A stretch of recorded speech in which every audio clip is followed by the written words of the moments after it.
ويوم يحشر أعداء الله إلى النار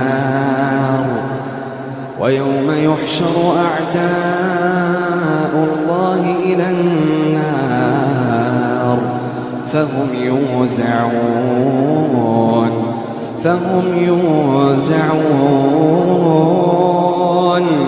حتى إذا ما جاءوها